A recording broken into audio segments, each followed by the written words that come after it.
Welcome back to my channel. আমি বাবুল তোমাদের সঙ্গে আছি। আজ তোমাদের এই ঘটনাগুলো শোনাবো বাংলাদেশের যে স্থানগুলো আমরা ভুতুড়ে স্থান হিসাবে সকলেই জানি। আর কেউ যদি কোনো গল্প বা ঘটনা পাঠাতে চাও তারা অবশ্যই ডিসক্রিপশনে দেওয়া হোয়াটসঅ্যাপ নম্বরে পাঠাতে পারো। কাজ শেষে বাড়ি ফিরতে দেরি হয়ে গেল আমার। এলাকার এদিকটা শুনশান, দুই একটা কুকুর ছাড়া অন্য কিছু জনপ্রাণীর দেখা নাই। হঠাৎ ফাঁক হয়ে গেল মাটি, পা জড়িয়ে টেনে নিয়ে গেল সেখান থেকে ওঠা একটা কিছু। কণ্ঠনালীতে চেপে বসলো আধারে এগিয়ে আসা একটা হাত। শেষ পর্যন্ত আমি চিৎকার করলাম, অনেক চিৎকার করলাম, কিন্তু কেউ শুনতে পেল না। কম বেশি অনেক ভৌতিক গল্প বা সিনেমার এমন ঘটনার অবতারণা দেখা যায়। এইসব কাহিনীর কোনোটিতে নিছক বানানো গল্প হয়, আবার কোনোটি সত্য ঘটনা অবলম্বনে তৈরি বলে দাবি অনেকেই করে। এইসবের পাশাপাশি দুনিয়াতে অভাব নেই ভুতুড়ে প্রভাবযুক্ত জায়গারও। বাংলাদেশে কিছু কিছু স্থান নিয়ে প্রচলিত আছে যা শুনলে গা ছমছম করে। বাংলাদেশের এমনই অনেকগুলো স্থান সম্পর্কে তোমাদের এই ভিডিওতে শোনাবো। বাংলাদেশের এমন একটি স্থান আছে যে স্থানটির নাম চলন বিল। ভৌতিক স্থানের বিচারে শোনা যায় চলন বিলের কথা। বাংলাদেশের উত্তর পশ্চিমে অবস্থিত সবচেয়ে বড় বিল, এই বিলটার নাম চলন বিল। নাটোর, সিরাজগঞ্জ ও পাবনা এই তিন জেলা জুড়ে যার বিস্তৃত আছে। আমাদের এই ভুতুড়ে কাহিনীর মূলবিন্দু আপাতত সিরাজগঞ্জ, আরও ভেঙে বললে বলা হবে তারাস উপজেলা। শোনা যায় চলন বিলের এই এলাকায় অনেক আগে একজন জমিদারের বাস ছিল। এই জমিদার অতি প্রাকৃত ক্ষমতার অধিকারী ছিলেন। একদিন রাতে হঠাৎ করে জমিদার মারা গেল। সেই রাতের ভেতরে সেখানে রাতারাতি তিনটি মন্দির গড়ে উঠল, যার একটি আবার পরের দিনেই নিজে থেকে ভেঙে পড়ে গেল। এই তিনটি মন্দির ও মধ্যবর্তী বিলের এলাকা ভুতুড়ে বলে আমরা জানি। এছাড়াও চলন বিলে জিনের প্রভাব আছে বলে অনেকজনা বিশ্বাস করে। বিশেষ করে রাতের বেলা চলন বিল পাড়ি দিতে গিয়ে অনেকে জিনের আচরের শিকার হয়েছিলেন শোনা যায়। এমনকি অনেক পথিকও অশরীরীর উপস্থিতি আঁচ করতে পেরেছেন বলে জনশ্রুতি আছে। বাংলাদেশের আরেকটি স্থান আছে যে স্থানগুলো ভুতুড়ে স্থান হিসাবে আমরা জানি, তার নাম হলো ফয়স লেক। নয়নাভিরাম সৌন্দর্যের জন্য মানুষের কাছে এক আকর্ষণীয় নাম ফয়স লেক। তবে সৌন্দর্যের পাশাপাশি এর ভুতুড়ে গল্পগুলোর জন্য এর নাম ডাক আছে। এখানে সাদা ও কালো পোশাক পরিহিত দুজন রহস্যময় নারীর উপস্থিতি আছে বলে জানা যায়। কালো পোশাক পরিহিত নারীটি হুটহাট সন্ধ্যার সময় লেকের পাশে হনহন করে চলে বেড়ায়, মানুষের সামনে এসে ভয় দেখায়।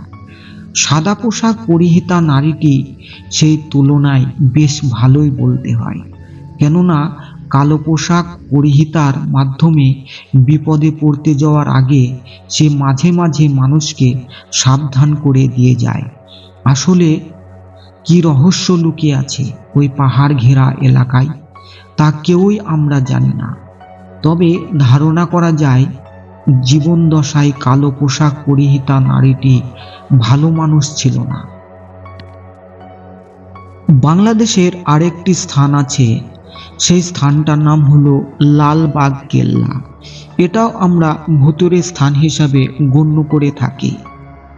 অন্যতম ও আকর্ষণীয় ঐতিহাসিক স্থাপনা হলো লালবাগ কেল্লা, যা মুঘল আমলে নির্মিত হয়েছিল। লালবাগ কেল্লাও ভুতুড়ে স্থান হিসাবে পরিচিত, তা আমরা সকলেই জানি। কেউ কেউ বলে লালবাগ কেল্লায় সুবেদার শায়েস্তা খাঁর কন্যা পরি বিবির আত্মাকে রাতের বেলা ঘুরতে দেখা যায়, আবার মাথাবিহীন উল্টো পায়ের ঘোড়াকেও নাকি মাঝে মাঝে দেখা যায়। সেখানকার স্থানীয় মসজিদে অনেক সময় রাত ৩টার সময় অনেকে এসে নামাজ পড়ে। যদিও ফজরের নামাজের আসল সময় 4:30 কি 5টার আশেপাশে হয়, তাদের নামাজের শব্দ অনুসরণ করে সেখানে গেলে দেখা যায় কক্ষটি ফাঁকা। রাত্রিকালীন রক্ষীদের মতে তারা রাতে রাতে কেমন যেন অস্বস্তি অনুভব করেন সেখানে। লালবাগ কেল্লার আরেকটি ভুতুড়ে জিনিস হলো এর তলদেশের একটি সুড়ঙ্গ আছে। কথিত আছে এর ভিতরে কেউ একবার গেলে আর ফিরে আসে না। কেউ বলে সুড়ঙ্গটি এখান থেকে দিল্লি পর্যন্ত বিস্তৃত, আবার কেউ কেউ বলে এটি টঙ্গী নদীতে গিয়ে পড়েছে। তবে প্রকৃতপক্ষে কেউই জানে না এর গহীনে কি রহস্য লুকিয়ে আছে। ব্রিটিশ আমলে একবার একটি অনুসন্ধানী দল 2টি কুকুরের গলায় চেন বেঁধে তাদের সুড়ঙ্গের ভিতরে পাঠায়। একটু পরে চেন ধরে টান দেওয়া হলো। চেন দুটি ফেরত আসলেও কুকুরগুলোর নাম নিশানা পাওয়া যায়নি। এরপর কিছু হাতিও সেখানে পাঠানো হয়। বলা বাহুল্য সেগুলোর কোনো হদিশ পাওয়া যায়নি। এই ঘটনার পর ব্রিটিশ সরকারের পক্ষ থেকে ওই সুড়ঙ্গকে মুখ বন্ধ করে দেওয়া হয়। সেই সুড়ঙ্গ আজও বন্ধ। কি লুকিয়ে আছে ওই বদ্ধ দরজার ওপারে তা এখনো মানুষের জানা যায়নি। তবে সব মিলিয়ে লালবাগ কেল্লা শুধু ইতিহাসের না, বরং রহস্যেরও আধার বটে। ঢাকা এয়ারপোর্ট রোড, এই স্থানটাও আমরা ভুতুড়ে স্থান বলে জানি। ঢাকার অন্যতম পুরনো মহাসড়কগুলোর একটি এটি। এখানে গভীর রাতে অশরীরীর উপস্থিতি পাওয়া যায় বলে দাবি অনেকে। গাড়ি চালাতে চালাতে হঠাৎ করে চালক দেখেন সামনে রাস্তায় সাদা পোশাক পরিহিতা একজন নারীকে। নারীটি অবিশ্বাস্য গতিতে গাড়ির দিকে এগিয়ে আসে। ভয় পেয়ে চালক নিয়ন্ত্রণ হারিয়ে ফেললেই ঘটে দুর্ঘটনা। এই অশরীরী কোনো মানুষকে স্পর্শ কিংবা সরাসরি ক্ষতি বা আঘাতও করে না। ভয় দেখিয়ে দুর্ঘটনা ঘটানোর এর উদ্দেশ্য।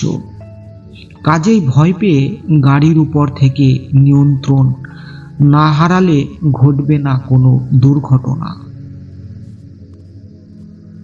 ধারণা করা হয় অনেক বছর আগে ওইখানে সড়ক দুর্ঘটনায় তার পরিবারের মৃত্যু হয়েছিল। বিধায় প্রতিশোধ নিতে সেও চায় মানুষ একইভাবে দুর্ঘটনায় মারা যাক। চলন্ত গাড়ির একাকী চালককেই গভীর রাতে ভয় দেখায় মেয়েটি। নিয়ন্ত্রণ হারিয়ে এখনো পর্যন্ত অনেক দুর্ঘটনা ও বেশ কিছু প্রাণহানি হয়েছে। আহত হয়েছে অনেকেই। কারো মতে জসিমউদ্দিন ও বিমান অফিসের মধ্যবর্তী সড়ক এলাকায়,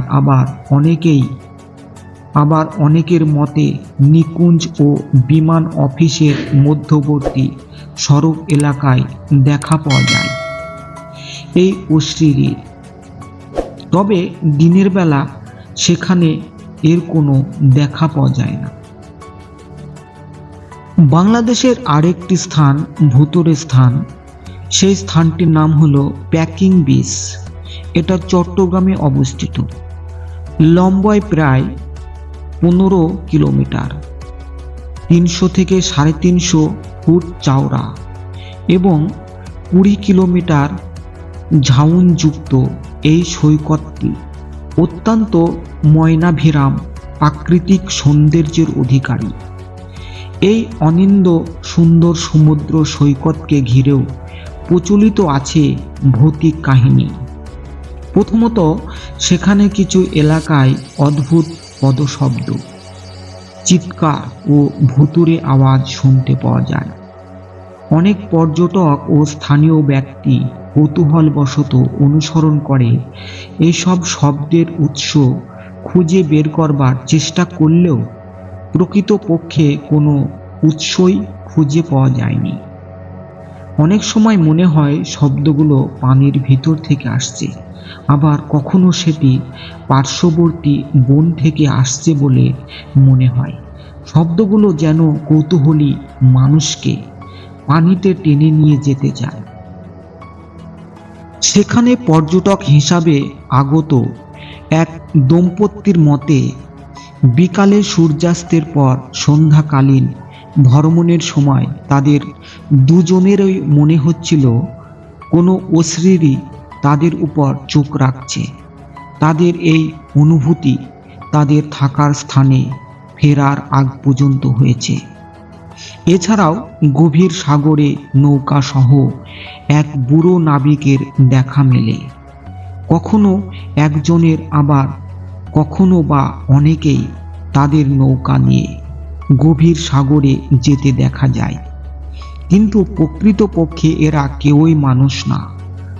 ধারণা করা হয় সাইক্লোনের সময় নৌকা পাড়ে ভেড়াতে ব্যর্থ হওয়া যেসব নাবিক মৃত্যু মুখে পতিত হয়, তাদের ওই আত্মা এখনো নৌকা সমেত মাঝ সাগরে পাড়ি জমায়। যদিও এই সকল ঘটনায় কোনো বৈজ্ঞানিক ভিত্তি নেই, তবুও অনেক পর্যটক ও স্থানীয় মানুষের দাবি তারা এগুলো চাক্ষুষ প্রত্যক্ষ করেছেন। সুন্দরবন। সুন্দরবন নাম তো আমরা সবাই শুনেছি। সেই সুন্দরবন বিস্ময়কর হলেও সত্যি ইদানিং সুন্দরবনের জল ডাঙার কুমির ও বাঘের পাশাপাশি অন্য বিপদের কথাও শোনা যাচ্ছে। বাংলাদেশ ও ভারতের বিস্তীর্ণ এলাকা জুড়ে অবস্থিত সুন্দরবন ওয়ার্ল্ড হেরিটেজ হিসাবে স্বীকৃত। প্রকৃতিকে কাছ থেকে এক নজর দেখতে সেখানে গিয়েছিল একটি দল। এই দলেরই একজন আরেকজনকে গহীন বনে তার একটা ছবি তুলে দিতে বলে। ছবি তুলতে গিয়ে লোকটি চিৎকার করে অজ্ঞান হয়ে যায়।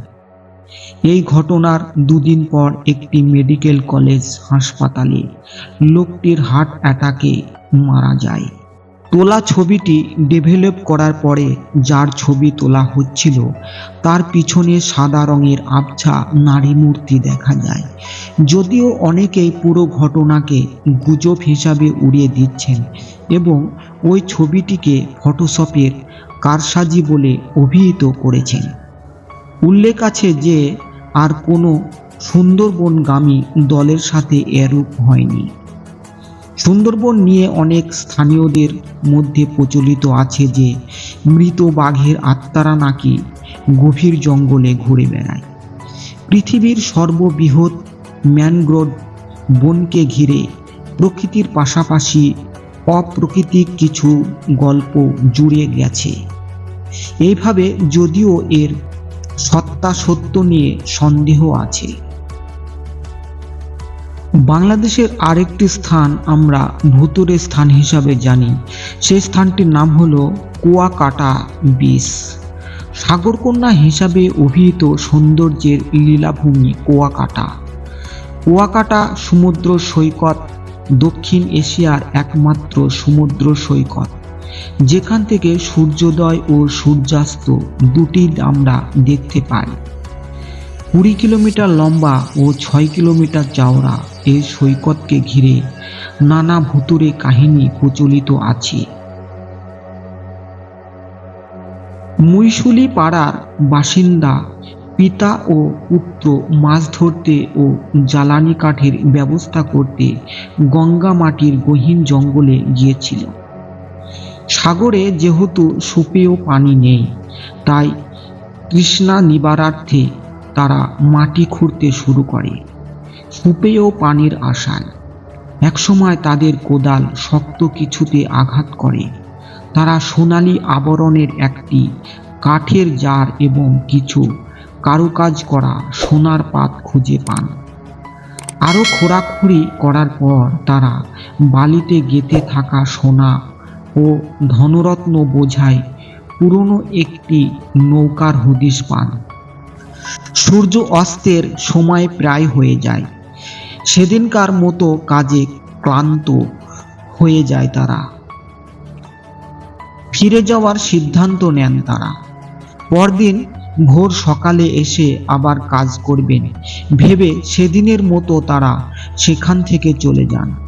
কিন্তু তাদের জীবনে আর কোনো নতুন সকাল আসেনি। ফেরার পথে রহস্যজনকভাবে মৃত্যু হয় ওই পিতা আর পুত্রের। জনশ্রুতি আছে সোনা বোঝাই নৌকোটি অভিশপ্ত।